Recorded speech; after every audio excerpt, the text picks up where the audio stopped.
ஐயா நம்ம ஸ்ட்ரென்த் என்னன்னு தெரிஞ்சுக்கிட்டு அதை யூஸ் பண்ணி நாம வாழ்க்கையில ஜெயிக்கணுங்கய்யா. நல்லா புரிஞ்சுக்கோங்க. பாரதம் சனாதன ஹிந்து சிவிலைசேஷனை அடிப்படையா கொண்டது. கொஞ்சம் புரிஞ்சுக்கோங்க. அதாவது உண்மை இல்லைங்கய்யா. நீங்க அப்படிங்கிறது உங்க பீயிங், அதான் நிஜம். நீங்க சொசைட்டில உங்களை காட்டிக்கிறீங்களே, உங்க பிராண்டு சோசியல் மீடியால போட்டுக்கிறீங்களே, அது நீங்க உங்களை பத்தி பில்ட் பண்ணிக்கிற பிராண்டு. பிராண்டுக்கும் நிஜத்துக்கும் பல நேரத்துல சம்பந்தமே இல்லைன்றது உங்களுக்கு தெரியும். பிராண்டுக்காக சில நேரத்துல நிஜத்தை அழிக்கிறீங்க அப்படிங்கிறது உங்களுக்கு தெரியும். அதே மாதிரி தாங்க. கொஞ்சம் நல்லா புரிஞ்சுக்கோங்க.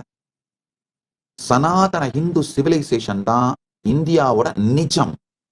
ரியாலிட்டி என்னன்னா, பாரதத்தோட ரியாலிட்டி சனாதன ஹிந்து சிவிலைசேஷன்.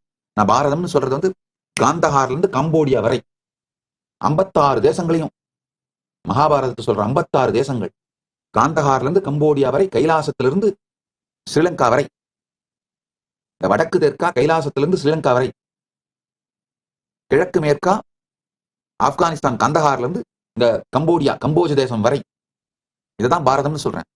பாரதத்துல இந்து சிவிலைசேஷன் தான் ரியாலிட்டிங்கயா. இந்தியா, பாகிஸ்தான், பங்களாதேஷ் இதெல்லாம் வந்து பொலிட்டிக்கல் பிராண்டு. இந்த நாடுகள்லாம் பொலிட்டிக்கல் பிராண்டு. அது இப்ப 1947 உருவாச்சு. பங்களாதேஷ்லாம் அதுக்கும் அப்புறம் லாஸ்ட் ஒரு 75-80 வருஷமா உருவானதான் இந்த நாடுகள்ன்ற பிராண்டுங்கயா. ஆனா ஃபண்டமெண்டலா நம்முடைய அடித்தளம் என்னன்னா ஹிந்து சிவிலைசேஷன், சனாதன ஹிந்து சிவிலைசேஷன் தான் நம்முடைய அடித்தளம். இந்த பொலிட்டிக்கல் பிராண்டு அந்த சிவிலைசேஷனை அழிக்க ஆரம்பிக்கிறது தான் மிகப்பெரிய கொடுமை.